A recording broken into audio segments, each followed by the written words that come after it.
G'day, folks. Talk to Paul Turley. All about resilience, perseverance, the roller coaster of life and what he's gone through and what he's created. Once upon a time, he used to be a pretty promising swimmer, swimming alongside the likes of Ian Thorpe and crew. Landed himself in hot water, served some time in jail, yeah.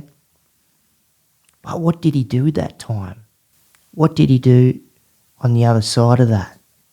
What type of life did he create when you got a lot of time to sit, think, inside, find out who you really are and who you don't want to be? And what he's doing now in the mining sector, and importantly, what for services. Talking to a lot of schools and corporations around the country, doing solid work. When you do face adversity, when you do face things that are not great, when you got to think within the heat of the moment and make the right decisions so you don't end up in jail or worse. And it isn't easy when certain pressures are presented, whether it's pressures within yourself or from the outside, from others. Life isn't easy, so it's just knowing how to navigate in certain ways to keep yourself safe and others. And if you like the podcast, hit that subscribe or follow button. And we've also got a Patreon page. The link is within the description. So if you want to roll with the squad and become a patron, that'd be great. And also I want to thank our sponsors, Culture Connects, a disability service provider registered in all states and territories and operating in other state and territory disability schemes with its predominant workforce of disability support workers, but also registered nursing, support coordinations, levels 1, 2 and 3, psychosocial recovery coaching, other clinical supports, the bricks and mortar, SDA, specialised disability accommodation, ILO, individualised living options, flexible supports, SIL, supported independent living, 24-hour care, and working with a lot of individuals with high complex support needs and standard needs across the board. Doesn't matter who or where or what type of disability. Cerebral palsy, MS, Parkinson's, Huntington's, functional neurological disorders, spinal cord injuries, acquired brain injuries, schizophrenia, autism, levels 1, 2 and 3, intellectual disabilities, across the board. And I'm proud of what Culture Connects does and how it operates because, yes, I'm one of the co-founders. So reach out if you're in need of any disability supports. And also I want to thank our sponsors, Permobil Australia, the greatest electric wheelchairs in the land. Wouldn't be sitting in anything else but these 4 wheels right here, and they've got great assistive tech also. So righto, let's get into it.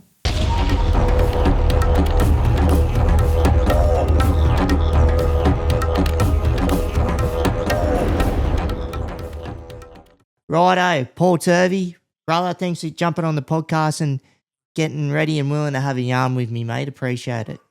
Yeah, no worries. Great to be here. Thanks for having me on. Easy. Hey, and I know we had a tech glitch just a minute ago, but we started jumping into, yourself, Paul Turley, the torpedo in the pool. So you're a bit of a swimmer back in the day down in Sydney, hey? I was, mate. Yeah. So, funnily enough, the actual torpedo, he and I used to race each other a fair bit.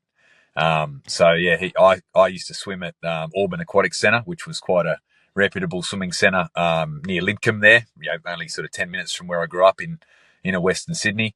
Thorpe was Aquadot, which was over near Warringah. That's where he did his junior swimming, and we were both state swimmers. I actually made nationals when I was 15, so my sort of peak of my swimming career was nationals, where I qualified for the final and came dead last in the final. But in the 50 meter freestyle. So 50 freestyle was my best event. I had no real endurance because I was already smoking weed and cigarettes and doing all the silly shit by that stage.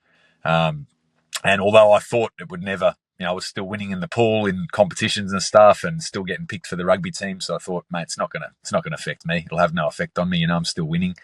But sure enough, it started to catch up with me real quick at sort of 15, 16, 17, and by then, mate, you've As it either made it, does. or broken it really by about 16, 17 or 17, 18. But I remember Ian Thorpe broke the world record in training, 400 meters. He broke a world record, at 14 years of age.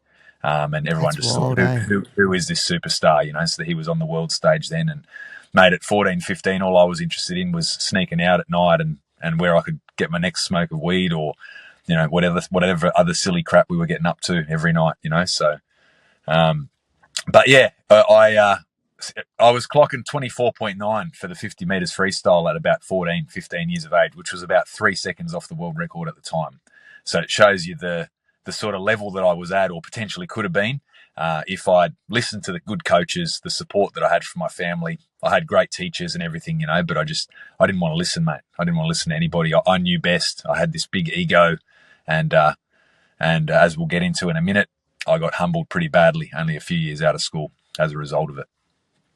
Yeah, these things. It's funny, the roller coaster of life, whether it's the ebbs and flows, the positives and negatives, but how it shapes an individual over time. And like yourself, and like you're looking at your business and what you do highlight, and when it's got to do with resilience, mate. So before you go into the dark depths of sort of where you were in the past, like what does resilience mean to you? To me, it really means that, we all get tested in life. You're not told when you're young, about all these challenges and trials that you'll face throughout life. But we get tested every day, every week, every month for our lives, throughout our lives. All of us, we're human and we do learn from mistakes and we learn by doing.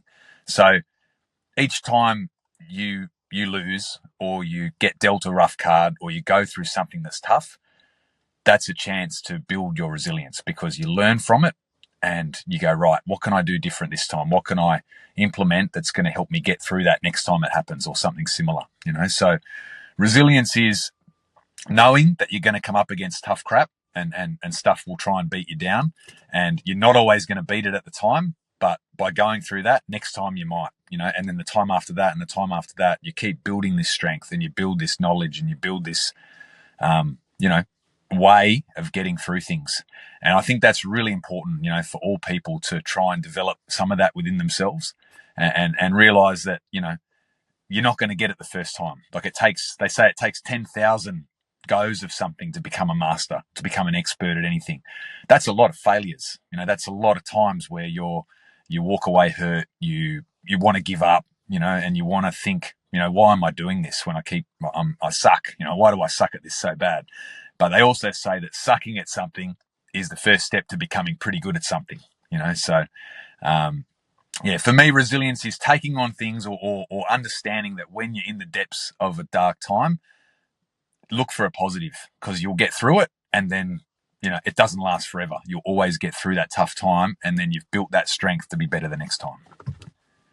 100%. And before we get into where you found resilience and where it sort of put you on the path, not sort of, where it has put you on the path where you are today and where you're Yeah. forging ahead with that. So it looks like you went through a pretty dark time with some sort of accident, I believe. So, and where did, and if you don't mind sharing that for the Yeah. listeners and the viewers, like what happened and is that where it led you going into being incarcerated pretty much?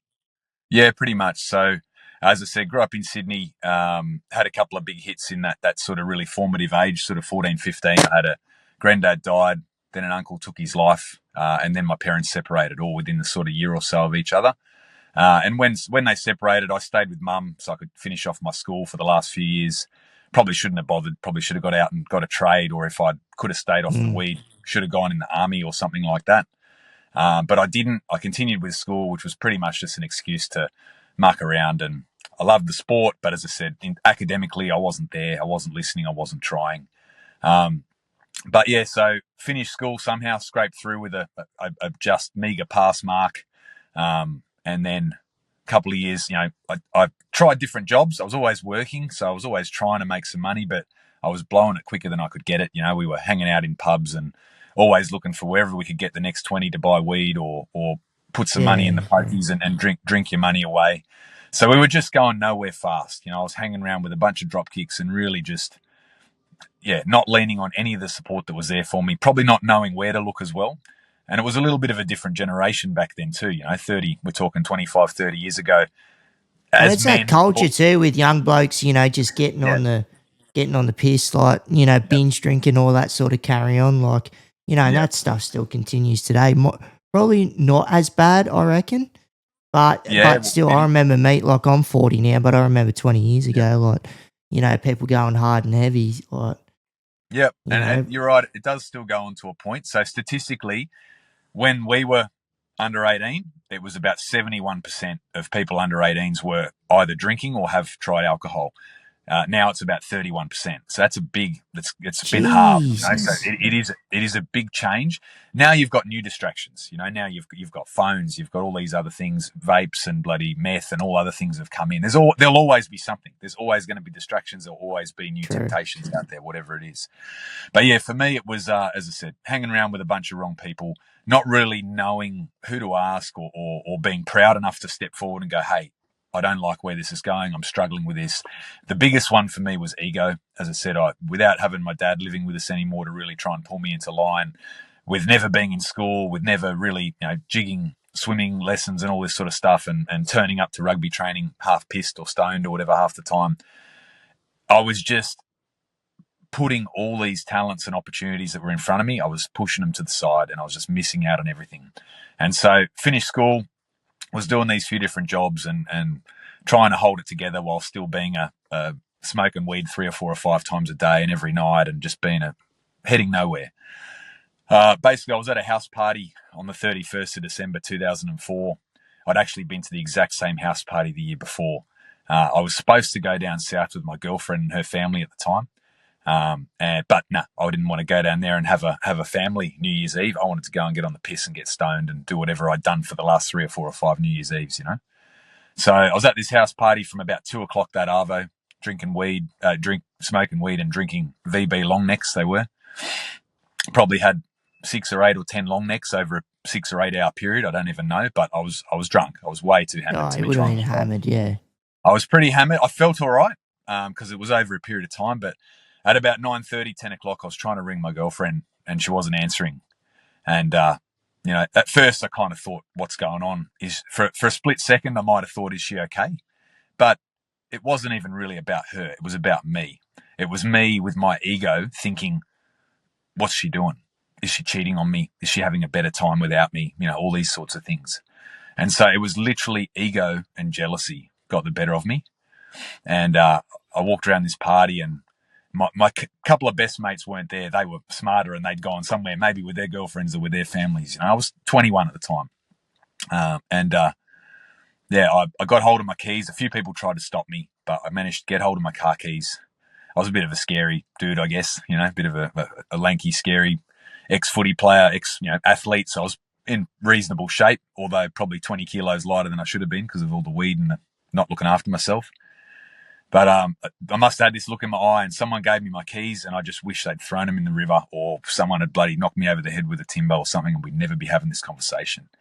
But I got hold of my car keys. I threw all my shit in the back of the car. It was an old SLR 5000 Tirana, big steel, Kermit green car that we'd resprayed. So it was a big Oh, muscle car. Tirana. Yep, an old Tirana. I've still got a picture of it somewhere. But so I've thrown everything in the car. I've looked back at the party. I thought, do you know what you're doing? And I thought, yeah, I got to go. I got to go see what's happening. Why isn't she answering the phone? I just let this shit creep up in my mind. And Mm. I started the car up and took one more look back at the party and I took off.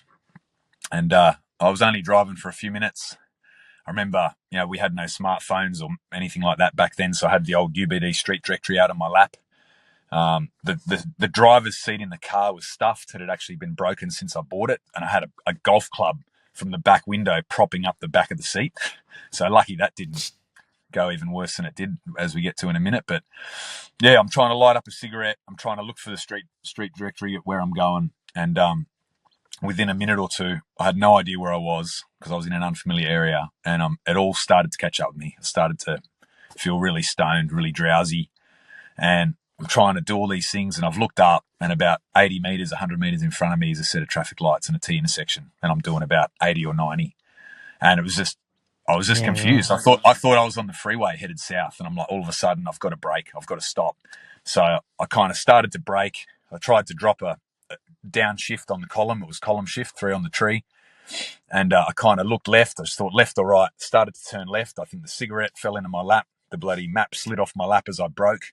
And I just remember bright lights and screeching, and then everything went dark. And for what could have been a few Dark seconds, as in hit something. Something happened. Yeah. hit something. Yeah, I don't know what happened because I was out. I got knocked out.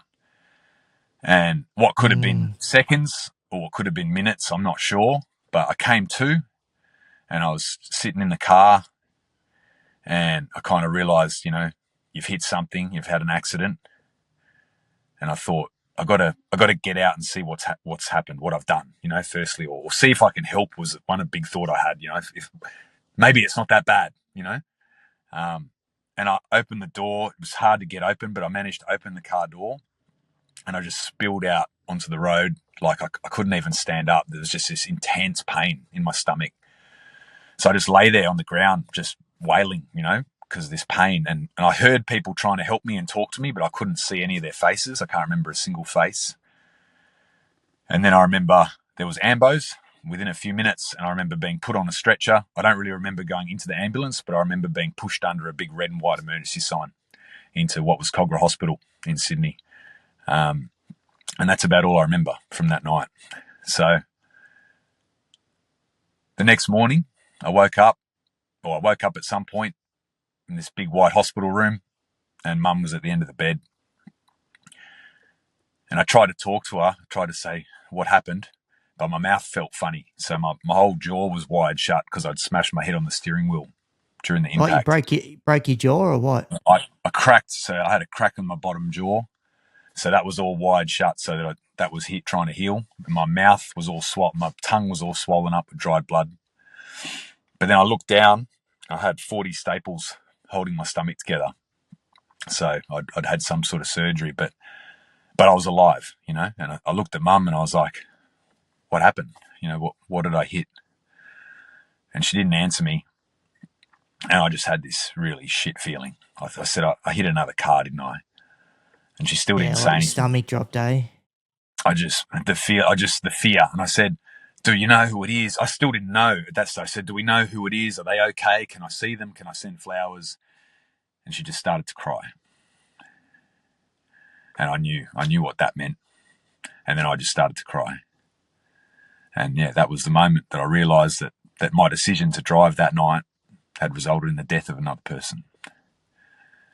And I knew that, from that moment, I didn't know what it meant completely, but I knew that life had changed forever. My life was never going to be the same, and someone else's life was done, And apparently one of the first things I said to Mum, again, my memory of everything, a lot of things in that room and at that moment is hazy, but one of the first things I said is they put people away for that. So I knew I was done. I knew I was going to prison. And then I said to her as well. Yeah, it's pretty serious, brother. Yeah. Yeah. And I said to her as well, I need to do something about this. I said, I'm still here for a reason. Like, why did I not die as well? I need to, whether it's work with the police, work with young people, work with sporting teams, whatever, I need to try and do something about it. I can't just go about the rest of my life and potentially live to 70 or 80 or 90 or whatever and try and forget about what I've done. I can't do that. So she sort of at the time was probably just happy that I was alive and said, yeah, Paul, whatever, but 15 to 20 years later, I've kept that promise, So basically after that, I took about a month to properly get out of hospital. They tried to release me after 10 days, but because the injury was to my bowel or your large intestine, it got reinfected. They had to open me up again and clean it all out and let it heal from the inside out. So it took about 3 or 4 months to slowly heal while I was packing it with saline-soaked gauze and covering it up. So God, eventually you're that healed. lucky that you survived. Mate, very, very lucky. So I was told, yeah, I mean, who knows? I honestly think that I'm here to do this, which I'll get to in a minute. I'm here to help other people not get behind a wheel pissed or stoned and do the same thing I did, because otherwise, what am I here for? You know, like I was literally that close that night too, with my internal injuries. So it took me about a month to heal, and then they gave me about 7 or 8 months to put some weight back on, because I lost 10 plus kilos not being able to eat properly and Yeah, whatnot your from that. jaws wide shut. Yeah. Yeah, so I entered an early guilty plea. You know, the solicitor told me you'll go to prison for a couple of years. Mum was, you know, They told you that straight up. He goes, Uh, this type, you know, we said to him, what am I going to get? What's happening? And he goes, look, you'll probably do 2 years. And I entered an early guilty plea. I took the stand, you know, because I am remorseful for this, and I will forever be. You know, I can't take this back. I took the stand. I never got to face any of the victim's family. So the victim was a 62-year-old male chef just coming home from work that night, right? You know, that's somebody's best mate, maybe somebody's brother or father. That's somebody's son, you know, that they never got to finish the last years of their life because of my choice, you know. So it's a heavy one to carry. It's heavy, man. It's heavy, and it never goes away. All you can do is, you know, I get asked a lot, how do you talk about it? How do you deal with it? And I say, because I'm doing something about it. I say, if I did nothing about it, it could eat you. It could continually consume you, and you drink yourself to death, or you kill yourself because you've fucked up your life and you've ruined someone else's. But by me talking about it in all sorts of audiences, with young people, with old people, with minors, with sporting teams, because we're all out there using the roads. So this is something that can affect everybody and everybody they know. You know, because everyone, whether you're a pedestrian, whether you're an e-scooter, a bus, a bike, you know, motorbike, whatever it is, your brother, sister, dad, mum, cousin, best friend, anybody you know can be affected by a road accident any day of the week. 100%. You know? Life's fragile, you know, and like it's so easy, like when you've got these, you know, these steel tubes going 100k on the road, just it's so easy to hurt each other. Like even though for the most part, like things are running smooth, but you know, accidents happen for whether they're intentional, whether they're not, whether it's what you've gone through, and man, and it's hard for all parties involved. That's for sure. It is, and you know, I guess that was my biggest thing was, you know, I can't undo what I've done. You know, what's done is done, and that's a lot about what I speak with young people. Is, you know, you want to try and put a few things in place so that you don't get to this stage that I got to. You know, where as humans, whenever we make a mistake, and we all do, we make mistakes every day, we're always very quick to go, I'm sorry, I didn't mean it. How can I fix it? How can I, you know, and this was too late. This was done, and it's now written in history. It can never be undone, you know. So the important thing is to try and put some of these steps that I talk about in place before you get to that point and you think, how did I get here? You know? Yeah. So this solicitor, they've gone, right, you got 2 years. So that's what he said. He said you'll get a couple of years. So then I got charged. So they tried to charge me with manslaughter first. We got manslaughter dropped, and in the end I got charged with driving with a high range PCA, or high range prescribed concentration of alcohol, and dangerous negligent driving occasioning death is what I got charged with. So as I said, I took the stand. I entered an early guilty plea. They take your own injuries into account for some reason. And I got 2.5 years inside and 2.5 years parole following that. So I was terrified about going in. I knew that I'd know nobody. I'd seen, you know, read books, seen movies, what was going to happen to me in there. Would I get bashed? And how old were you? 2021. So I'd actually turned 22 about 4 weeks before. So I was just 22. Yeah. So I was a young man. I was old enough to know better. But yeah, so I was a young man, but at 22, you know, you're still really a boy. So. Yeah, 100%. And you're right. Like, you know, like you said, you're watching all these movies and you'd be shitting yourself, bashed, raped, stabbed, murdered, you know, some of the stuff that the screws are doing also to fuck people over, all the, heinous stuff where, there is stuff that is true, but obviously when you're watching stuff they try and polarize it a little bit more, I remember get people on their feet. a mate gave me a book. It was a book written by Chopper Reed called Tales of the Blowtorch, and I Ah, yeah, read that. yeah. I read that in prison before I went in. Probably not a good idea because there's all sorts of Nah, stories and mate. bashings and stuff in there. But anyway, I went in and my mindset was, you deserve it, so just get on with it. You absolutely deserve this. If someone had killed my old man in a car, I'd want them to go to prison. I'd want justice, probably Mm. worse. So I realized that I deserved what I was getting. It didn't make it any easier when I went in and having to leave. I went in on my girlfriend at the time's birthday. 23rd of September 2005 was the day I started prison. And they actually offered me 2 weeks. They said, you can have another 2 weeks outside if you want. And I thought, you know what? The sooner I start, the sooner it's over. So I just went in. And that was life. That was my life for the next 2.5 years. And I say to people, prison is, you wouldn't wish it on anybody. You kind of need to be in there to experience it, but it's just a terrible situation where life continues and carries on outside, and you're in this bubble. You're trapped in this bubble in there, and you're trying to sort of make something of it. And you either get through it one way or another. You either get through it okay or you don't. And they have about over 60% of inmates return within 2 years. It's a very vicious cycle for a lot of people. But I Oh, knew, recidivism, mate. Yeah, it's massive. I knew for myself, that I owed it to myself, my family, and especially the victim to try and get out and be a better person and do something about this. So I knew that it was very unlikely for me to go back in, and I was going to make sure, that I was going to do everything I could to not go back in. Um, and Where'd they squeeze you into? Silverwater or Windsor or where? Yeah, both. So I started off at, I went to MRRC Silverwater on remand for the first 10 or 12 days.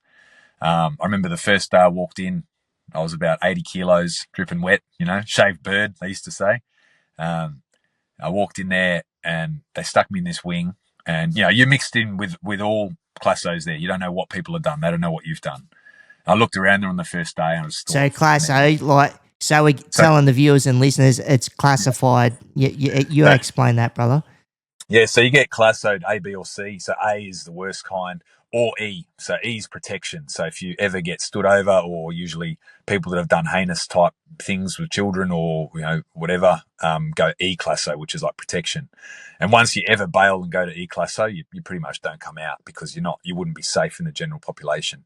But Nah, you got a so I got. target on you straight up. Yeah, I think I got classoed B first up, but we got that dropped. Well, it came down to C very quickly. So C is like your least case, or your somewhat safest group of inmates. Your A's are your worst, and often they will get sent to Goulburn prison or one of the heavier maximum prisons. Supermax, But yeah.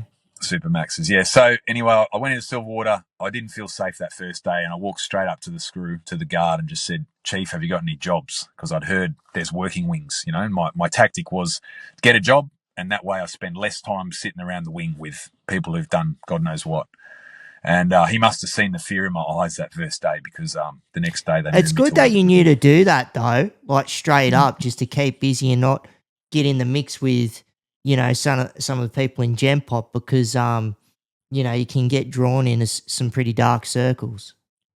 Yeah, that's right. There's definitely, there's gangs and there's groups in there. There's a lot of politics. So, look, as I said, I went in there and with my aim was just get in there and do what you got to do. So stay in your own lane. Don't try to make friends. Don't try to make enemies. Just try and be yourself and just try and be fairly quiet, And I had my girlfriend. She stayed with me for the first year. So out of 2.5 years, so she was good because I used to write a lot. Every day when we get locked down, I'd write letters, I'd write poetry, I'd write stories, all sorts of stuff. So that was a good outlet for me. And I've always done that. I still write to this day. I've published some books and things, but yeah, so I Nice. used to write, and then when she left me after about a year. I could feel it. She'd come out to a few visits, and I could feel she was starting to get a bit more distant. And obviously, it turns out she found someone else, and I don't blame her. At 20, she was 20 years old, 20, 21 years old, mate. You're kids, and 2.5 years seems like a lifetime when you're a kid. So, yeah, she helped me get through the first year, which was great. And then when she left me, I thought, right, you've got 18 months to go.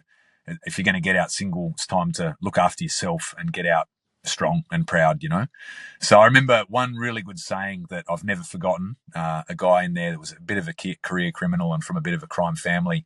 He wasn't a bikie, but he was affiliated with bikies and stuff. But he said to me one day, training keeps the flies away. And I've never forgotten that saying because I thought it's exactly right.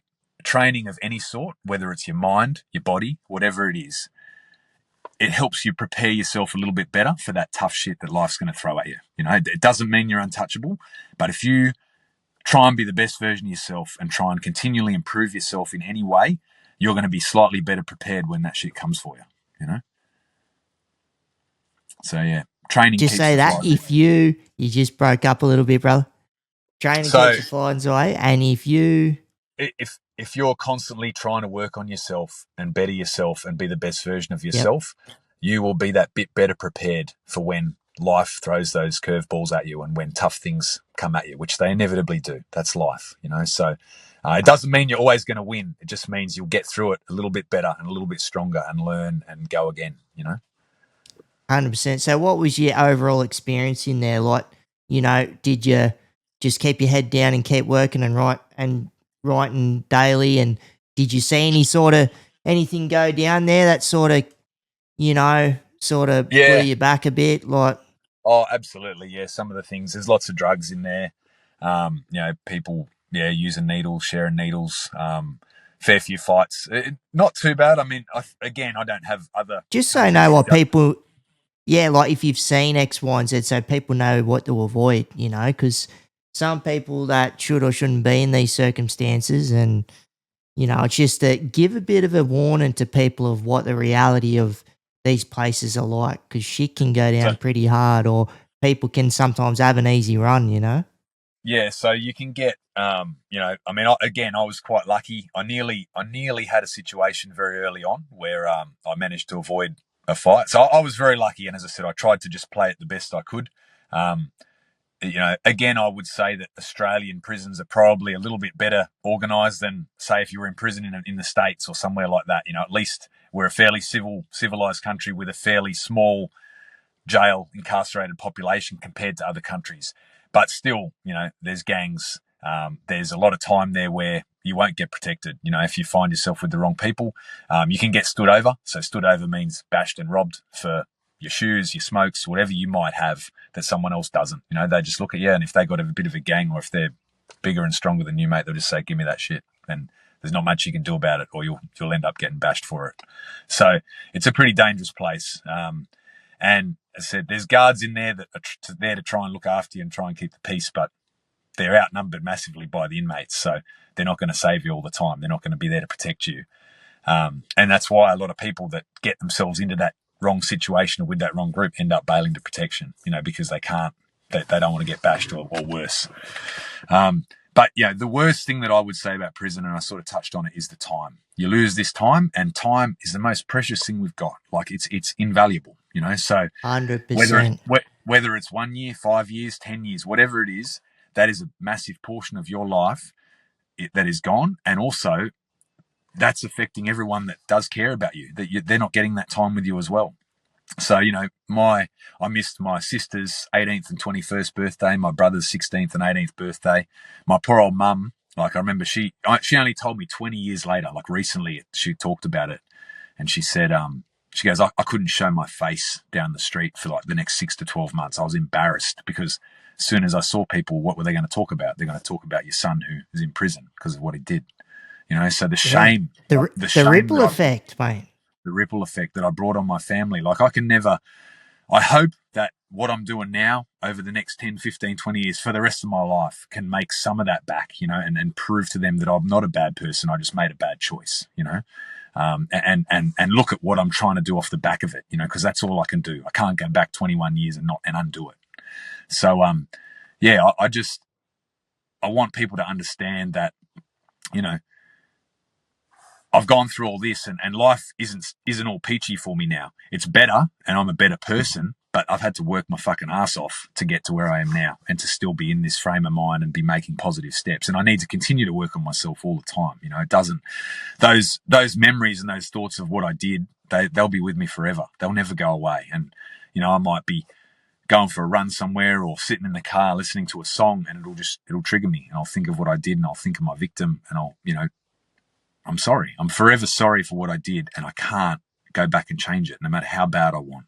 No. So It's always that's why, floating in the subconscious, and just yeah, if it's any sort, it's funny that like like you might not be thinking of it, but you could be listening to a song, or it could be the smell of the air, or yeah, a tactile surface that you touch, or and then it's like bang, there it is, and it's those little reminders that trigger and can put you in a, even though they're not great, but it sort of does give you that stark reminder of where life was and where you are now. Hey, so yeah. And so another thing that I'm doing, and I've done for the last few years, and what I'm going to keep doing is, I do a lot of endurance events to build that resilience and to test myself, because it keeps me busy and it keeps me focused, and it makes me the best version of myself.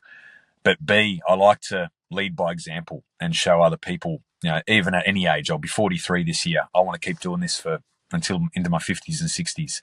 So I've swum to Rottnest. We've got a big swim over here that's from the mainland, from Cottesloe Beach, that's 20 a kilometres that's a to an bloody island. decent swim. Like I was only on the Yeah. ferry in February from the mainland to Rottnest, so and the seas were a bit rough. I was sliding around in my bloody chair in the ferry, but so you had a crack at what, swimming just to it or there and back? So I've swum Rottnest solo once. I've done it in a team once as well. So I've done the event twice. I've done all sorts of events. So Margaret River ultra marathons. Last year I went over to New Zealand and I did something called the Coast to Coast, which is a 243-kilometre triathlon on the South Island, from one Jeez. side of New Zealand up over the mountain range, down a Whitewater River, and to the other side in Christchurch. And I raised 20 grand for mental health doing that. But I've got the Avon Good Descent, on you. which is a big, thanks mate, which is a big kayak race. That's on in 4 weeks' time over here. It's 124 k's from Northam, about 100 and something k's out of Perth into Perth. And then next year, Purely I'm going to. what? Purely in the kayak, just bloody going down the Swan River. That's just kayaking, yeah. That's just strict kayaking. So, Jeez, you want yeah. to have those shoulders primed up, bud. Yeah, that's it. I actually saw the chiro last night. I've got the physio tonight, bit of needling and getting that left shoulder. So, funnily enough, too, so in prison, I was playing a game of touch footy and I got ankle tapped and I landed really hard on my left shoulder. And, not wanting to show that I was hurt or Was that on whatever, grass or concrete? it was on grass. It was on a pretty rough old bloody patch out at John Moroney, Windsor. So, pretty rough old dirt patch of grass. But yeah, I came down really hard, like full Still though, speed, full weight. Yeah, and I felt it at the time. I sort of felt something click or whatever, and I didn't break my collarbone, but I must have done something in the back of the shoulder, and I've kind of just lived with it for 20 years. I was, obviously only 22 at the time, but I found last year it was yeah, real. I because got it's a bit of that. Yeah, she'll be right. yeah, that's it. You kind of especially in there, you didn't want to show that you hurt. I landed on Yeah, myself. that's I true. just kind of got up, dusted myself off, and ran back to my room and tried to ice myself and sort myself out. But sure enough, I've kind of managed it for many years. And then last year, after that big race, which was in February in New Zealand, because I'd done so much cardio leading up to it, I actually went from my normal weight, which is around sort of mid 90s, 95, down to about 88. It was the lightest I've been since prison, since 20 years. And I was putting a bit of weight back on in sort of March, April, May after the race. And then because of the young bloke, so June, July, August, September last year, I got sick for like 3 or 4 months in a row. I was publishing a book at the same time, trying to do weight training, be a father, work my other business. Like I was doing too much. I had too much on my plate and I just kept getting sick every month. And because I was getting sick, I wasn't training very well. And this shoulder started flaring up really badly. It got to the point where I could hardly lift my arm up above my shoulder, my hand up. And that's where I started getting a Was bit it of your physio. tendons, like your bursa and all that? Like, No, I think it's it's at the back there below the trap. I don't even know the name of it now. They've told me. scapula. Yeah, around the scapula, subscapular or something like that. But yeah, so it's something that I'll always carry with me. It's still not 100%, but yeah, when you're doing a 124-kilometer kayak, race, you want to make sure it's in pretty good nick. So I've been doing a bit of work on it. I'm getting some good strength back at the moment, which is nice. But so I've got that, and then next year, so I'm going to ride a That's bike. awesome. I'm Yep. going to ride a bike from Perth across to Sydney for 3 weeks. Wow. Right. Yeah, ride a push bike from Scarborough Beach here in Perth. Yeah, Out, Scarborough, yeah. yeah, you know Scarborough. So out Yeah, it's sort nice of there. through the goldfields and then across the Nullarbor and then through New South Wales over into Bondi, finishing at Bondi Beach. So that'll be in July. This time next year, I'll be 5 days into it. So So what's the go? Are you going to just have a swag with you, or you got someone following you, or what's the go? no, so I've also with my plans to always honour the memory of my victim and this speaking about my story and what I do, I've started a charity. So I've started a non-for-profit charity called what4.org Limited, which is just about through all the process with the ACNC, the Australian Charities Group. So I'm going to raise, along with another charitable organisation over here called Men's Talk. They're going to be my cause partner, and we're going to try and raise 200 grand basically for mental health and for road So safety through this event. that's Yeah, awesome. yeah. And are you So doing it through, what for services? That's what you're doing it through your not for profit that you've launched, and you only launched that this year, yeah? pretty much. So what for services I started late last year officially. So started as a business. But you've got what for services, you've got Turley Books is my other little book business that I do.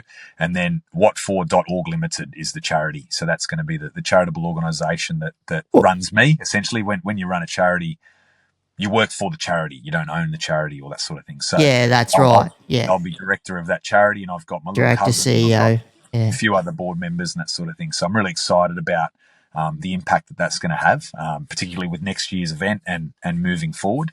But yeah, so I can't remember your question from a minute ago. Nah, well, look, let's have a look at the gap in between, right? So you're bloody endurance athlete now, so and you're looking at resilience. So you've gone through jail, so you built mental resilience. That's always the hardest.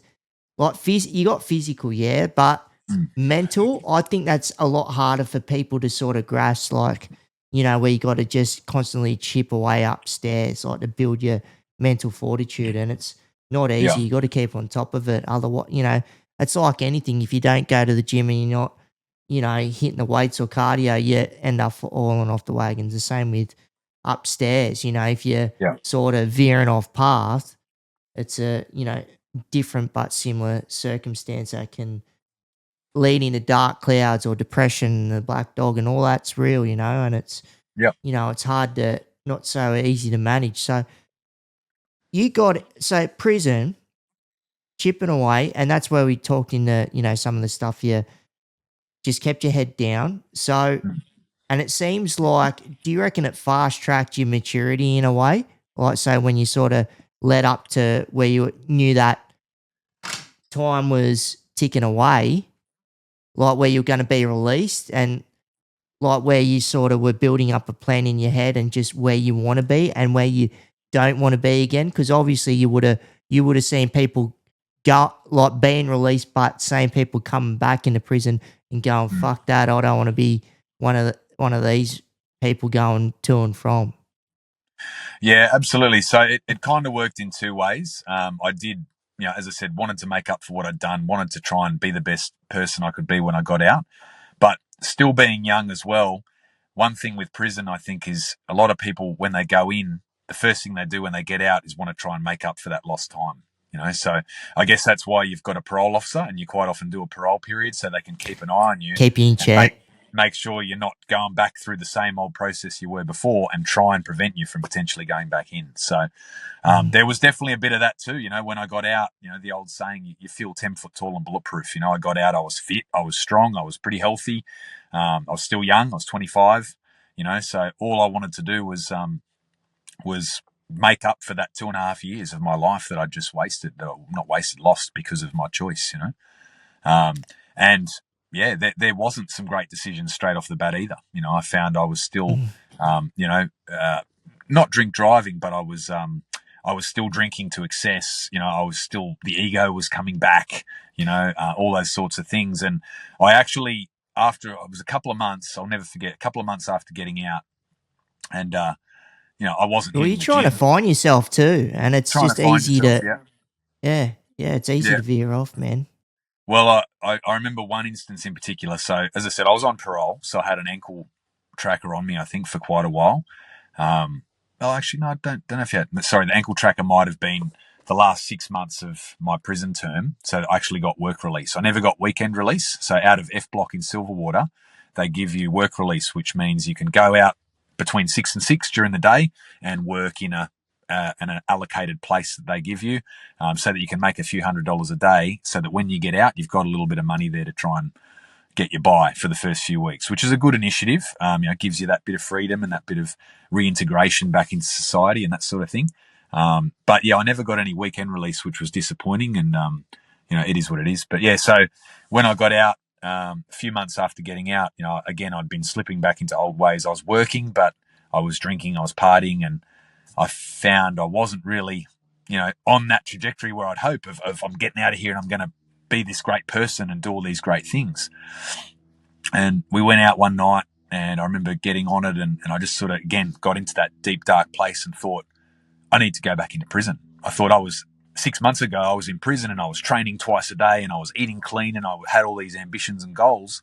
And now I've come out, and only 2 or 3 or 4 months later, I'm slipping back into these old ways, and I'm drinking, I'm gambling, I'm going nowhere. And so I literally, at 2 or 3 in the morning, walked to Burwood Police Station in Sydney, and walked into the station. Like, whatever mates had been with me that night had already left. And I've walked into this station. I said, you need to arrest me. You need to take me back to prison. And they're like, mate, what are you talking about? I said, you don't understand. I need to go back into prison. I'm not doing any good out here. I'm terrible. And they said, you haven't done anything. You have to do something to go to prison. And that was like waving a red flag in front of a bull. So I pretty much walked. I said, I haven't done anything. And mind you, I'm drunk and stoned and whatever off my head.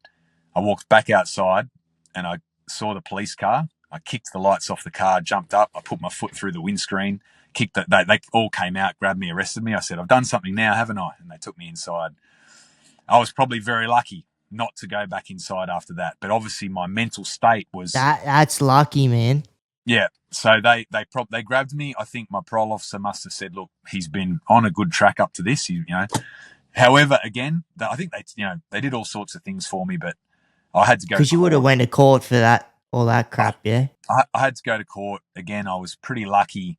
So that was a bit of a wake-up call after that. It was like, do you want to start going back through this cycle and become a institutionalized person and spend the rest of the next 5, 10, 15 years in prison? And that's where you can see a lot of people do, because they've kind of become somebody in there, and they come outside, especially after longer stints than what I've done. If they've done 5 or 10 or 15 years, they need to learn to be somebody again on the outside, whereas they've already they are somebody on the inside, and they've got connections and friends and whatever. So, yeah, I can see how that cycle is hard to break for some people, because, I got a little taste of it there where I nearly wanted to go back in.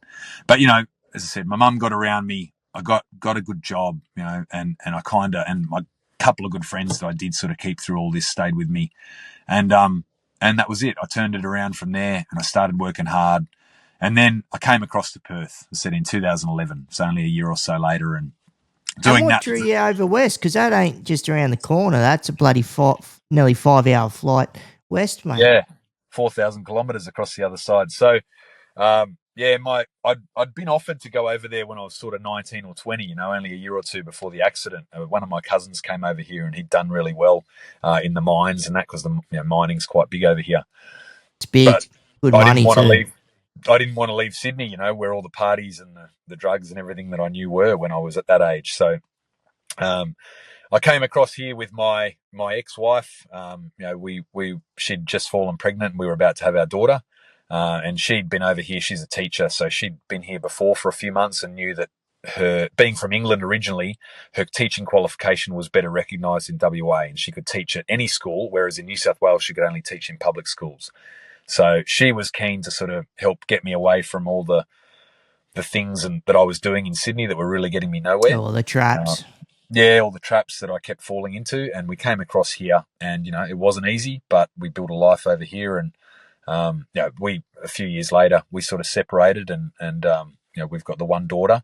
But then I've been with my now fiance Tash for 5.5 years, coming up to 6 years. Got the little 3-year-old together, and she's been an amazing influence in my life as well. Sort of a very resilient woman in her own right, to put up with someone that always has 100 things on the go like I do.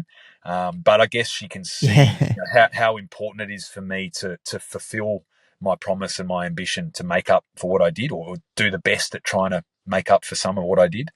Um, with all these things that I'm doing. So she's been, very tolerant, and also, very supportive of what I do. And I can't thank her enough. That's awesome, bro. Very, So, very, so very lucky. Man. yeah, that's great. And like you're looking at also, mate, what blew me away, like when I'm wheeling around Perth, and I'm like, just how full on the mining industry is over there. Like we're Mm. seeing Chevron, Rio Tinto, you name it, it's over there. And because I went down south, Bustleton, and you see, you're going through the main street of Bustleton, and Rio Tinto's got their own shop front, trying to get people in so they can fly them out and get Yeah. them onto whatever mine it may be. But sort of what led? Did you even know sort of what sector of mining that you were going to go into, or you were just sort of going to feel it through? And this is before what you're doing now, because obviously you found your niche, and when it Mm. comes into the shutdown services, what I want to have a chat to you about, because I don't totally understand it. But sort Yeah. of what did you feed into to where it led you are now? Yeah, so I came over with just a white card, so a white card which will allow you to do construction type work. So I started doing a tiny bit of that for a labour hire company in Sydney for the last month or two before we made the trip over here in August. So funnily enough, next month, 14 years ago, 2011. Um, and then I got over here and I was doing the same thing, labouring for the first sort of 9 months. Then I got a riggers ticket. I started working on the cranes and got a dogman ticket and a riggers ticket, and then finally got out into the mines. So it usually takes however long. You need to know some people, or you need to do a little bit of time and then apply for the right job. But then I got into a few mining jobs and a few big construction jobs in mining, and just sort of went from there. But for me, I guess it wasn't so much about my skill set. It was about attitude. It was about hard work. And I've always said that is, you can have all the skill and all the training and all the aptitude in the world, but if you got a shit attitude, people will see it a mile away and they don't want to work with you and they don't want to give you an 100%. opportunity. So if you're willing to take things on, willing to go that little bit extra, I'm not saying flog yourself. I'm not saying bend over backwards and work yourself into the bone, but I'm saying, take that extra step, show that initiative, ask the questions, just work hard, work hard and be genuine, and people will give you a shot, or eventually that shot will come. So, yeah, I worked my butt off for the first couple of years, and then I started, these last few years, I thought, I'm working so hard. Why don't I? It's time to channel that hard work into the things that I want to do and the passion and the purpose that I feel I've got. So yeah, I said these endurance events that I did. I thought, you know what, this can inspire other people. I love doing them anyway, but if you're going to do them, why not raise some money when you do them as well and give them to good causes? So when I did that first Roto swim, we raised 7 or 8 grand for the Make-A-Wish Foundation, which my little cousin had been looked after when she had Hodgkin's lymphoma. So Jackie, she's on my board. She's a board member, my little cousin. And she'd gone through Shout out Hodgkin's. to Cuzzo. Yeah. Shout out to Jackie. Jackie's actually a drive time radio announcer up in Darwin on Darwin's 100 in the morning. That's So awesome. she's a bloody legend. Yeah. So Jackie, and she'll be heavily involved in promoting this big ride next year as well, which is awesome. But yeah, so little Cuz, she went through a lot of stuff herself, and she was a bit of a catalyst for it all. And then I can't remember how I got onto this. I've digressed too much now. But yeah. So look, it's just good. Ju- I just Sorry, you go. Yeah, nah, just in the mind, and that's what I want to talk about. So, Mm, you got your riggers ticket, you've done that, and then looking in, and where you said you want to do your own thing, but yeah. so, and that's what I wanted to tap into as well. Like, I've got a lot of mates that have either do it or have done it when it comes to mainly FIFO work, because they're Mm, all from there. A lot of them are East Coasters, and where I'm from here on the yeah. Central Coast of New South Wales. So, and mate, like some are lucky, I think, when they're doing the week on, week off, and then some people are doing like a month straight, 12-hour plus days, Yeah. 7 days a week. And have you seen how that's affected people's mental health, Yeah, well, like in general? not just seen it, I've lived it too. So as I said, when we had our daughter, 2012, she was born November 2012. So I got a job only a couple of months after she was born, and that was 4 and 1, so 4 weeks away and 1 week in Perth. So I was only home for 10 weeks out of those first 2 years. So the first 2 years of my daughter's life, I was very distant, or I'd only have little blocks, and she'd change so much each time I came home.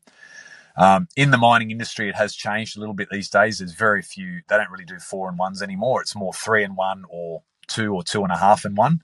So they've recognised that a lot of people were going through big mental health challenges, family breakups, suicides and things because of these Suicide's long away. massive. Yeah, so it was Yeah. that it was. I think it was like twice as likely, more for someone to suicide in mining than in any other industry. So, yeah, it was a big one, and companies are taking a lot of steps to make sure that people are better supported. They're doing shorter swings. They've got better EAP programs for their people, and speakers. I've Be gone to this. proactive in this scene, yeah?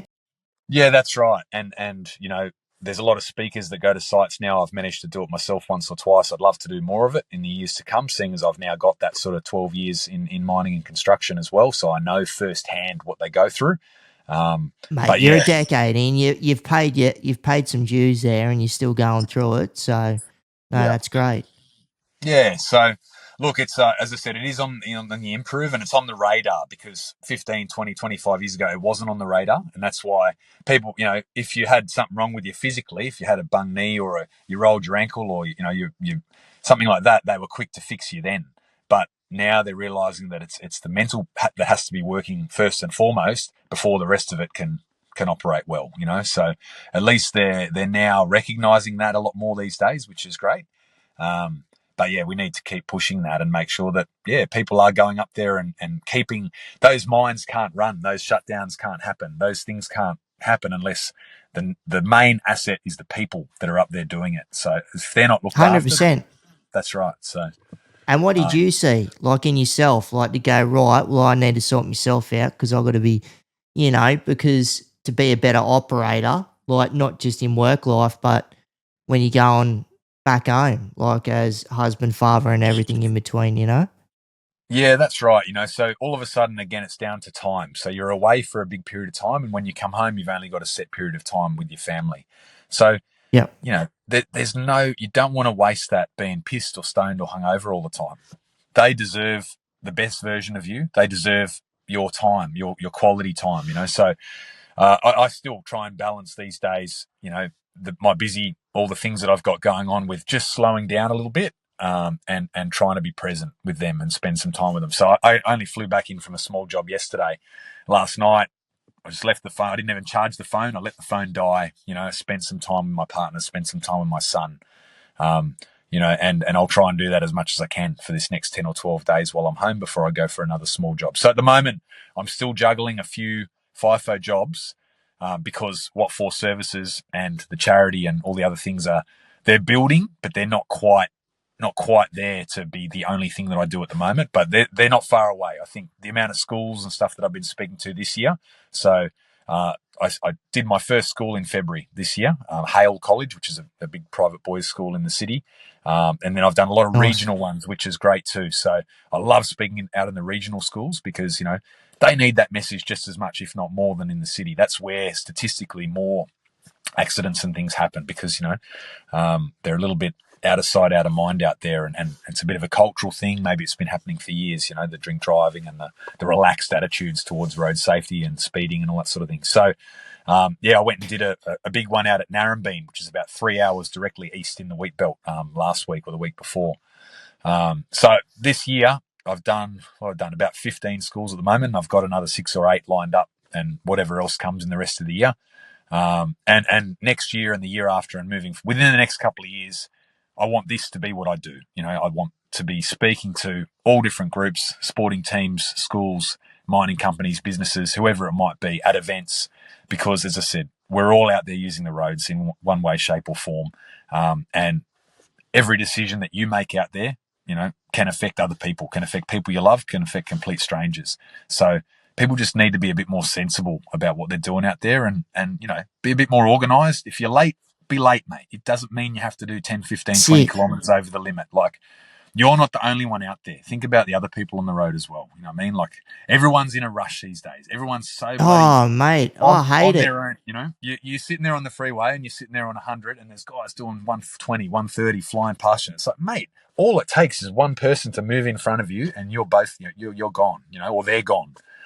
Um, People are just on their own agenda. They just need to slow down a little bit and smell the roses and realize how precious that time in that life is, you know, because one stupid move and you could stuff up your own life and you could stuff up a whole bunch of other people's as well on the way. So, That's it.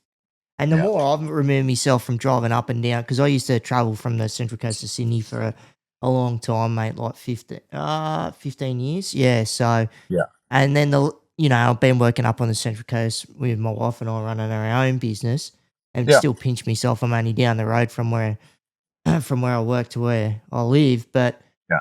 mate, when I get back on the M1 or when it's raining and just the amount of cowboy shit that goes on, it's like, hey, we all want to get home in one piece. Like, slow it down. Like you Yeah. said, everybody's in a rush. And that doesn't matter if you're in a car or that's one thing I can't stand. Like when you're on bloody George Street in the city in Sydney and mate, the amount of people that are down like this and got their bloody face in their phone Yeah. They're and all I'm looking. mate, I'm in I the know. electric chair, mate. I'm bloody dodging traffic, you know, or sometimes I'm not looking at someone and going, "What are you doing?" Like, you know, so and then that's a Yeah. danger, not just going on foot traffic, but phones in cars, man, like far out. So, which Yeah. is the new poison in a way, apart from ingesting something, it's ingesting something in a different way, which can lead to a catastrophe. And like you said, it affects you and others. So, mate, you're doing some great things, but are you seeing the kids being receptive or the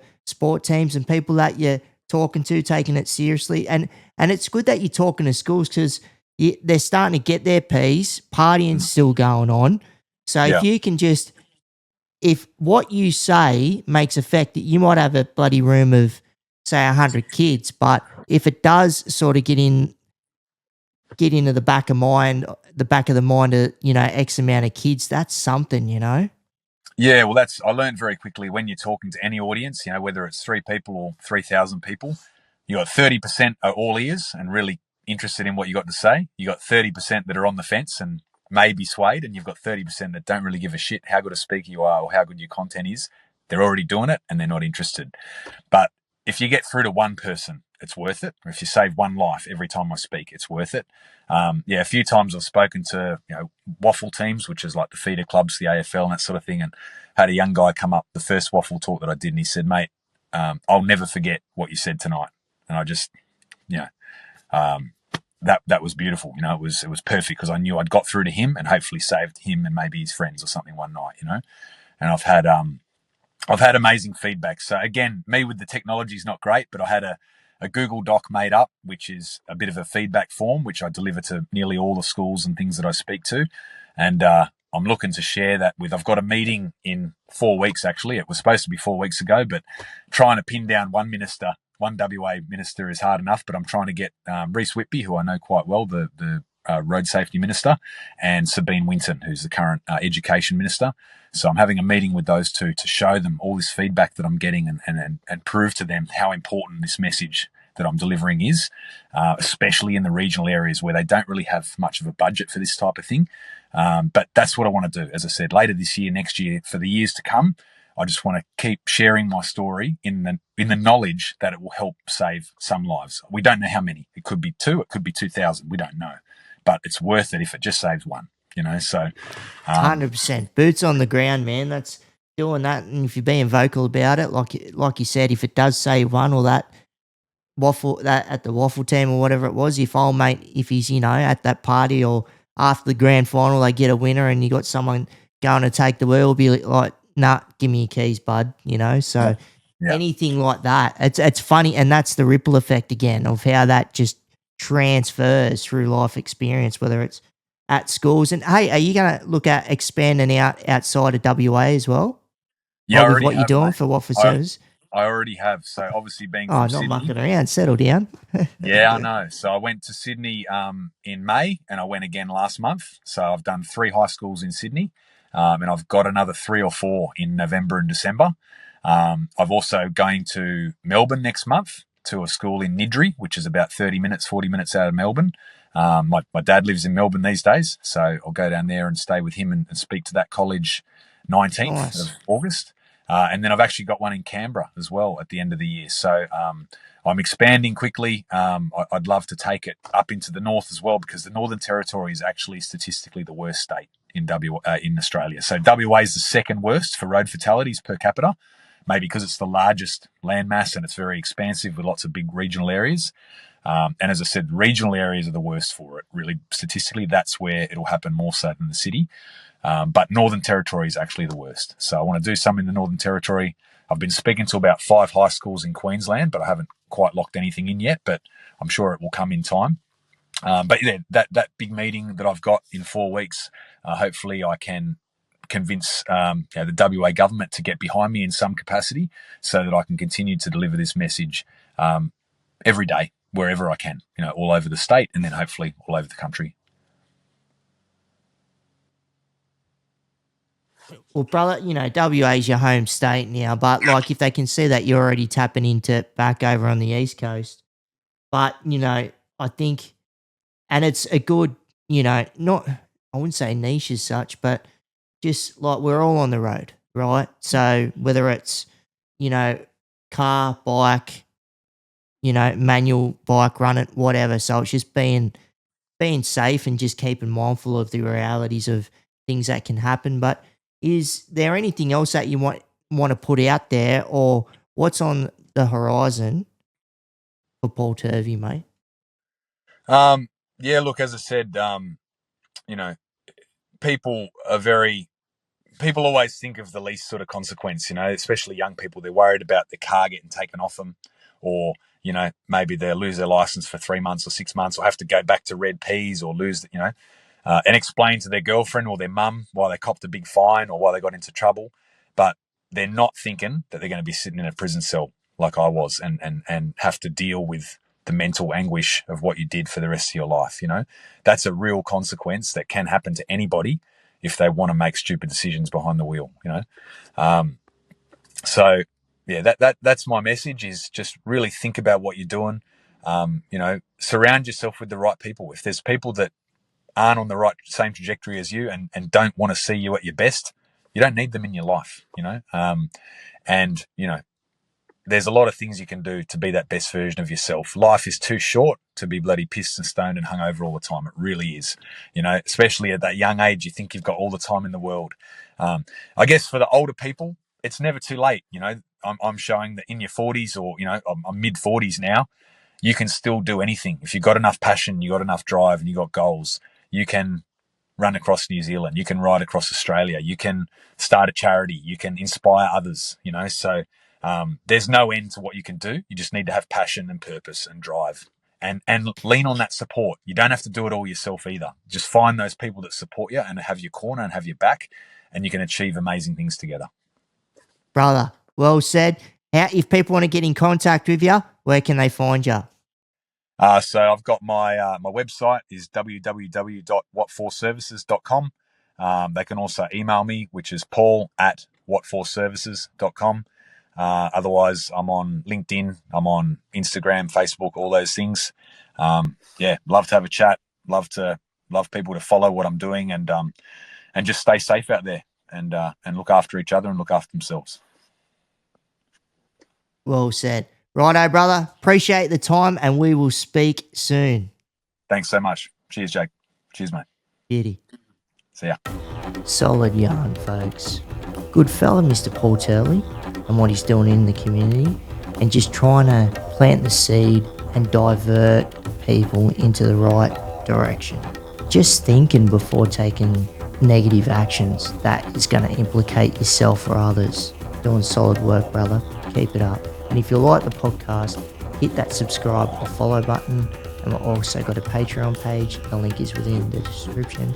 So if you want to roll with the squad and become a patron, that'd be great. And if you want to get in contact with me, you can get me via Instagram at streetrollandcheetah, or email, one word, streetrollandcheetah@gmail.com. We've also got a Facebook page, Keep Rolling with Jake Briggs. I'm on LinkedIn. Jack Briggs, so check it out.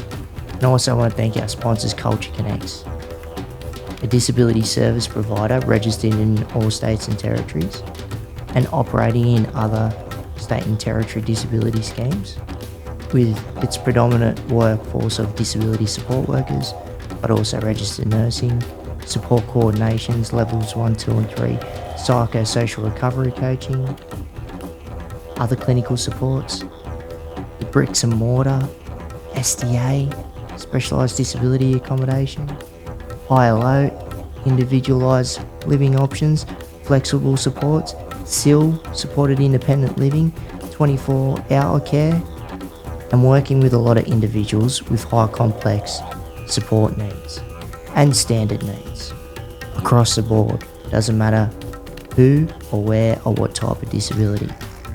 Cerebral palsy, MS, Parkinson's, Huntington's, functional neurological disorders, spinal cord injuries, acquired brain injuries, schizophrenia, autism, levels 1, 2 and 3, intellectual disabilities, across the board. And I'm proud of what Culture Connects does and how it operates, because yes, I'm one of the co-founders. So reach out if you're in need of any disability supports. I want to thank our sponsors, Permobil Australia, the greatest electric wheelchairs in the land. Wouldn't be sitting in anything else but these 4 wheels right here, and they got great assistive tech also. So righto, see you on the next one.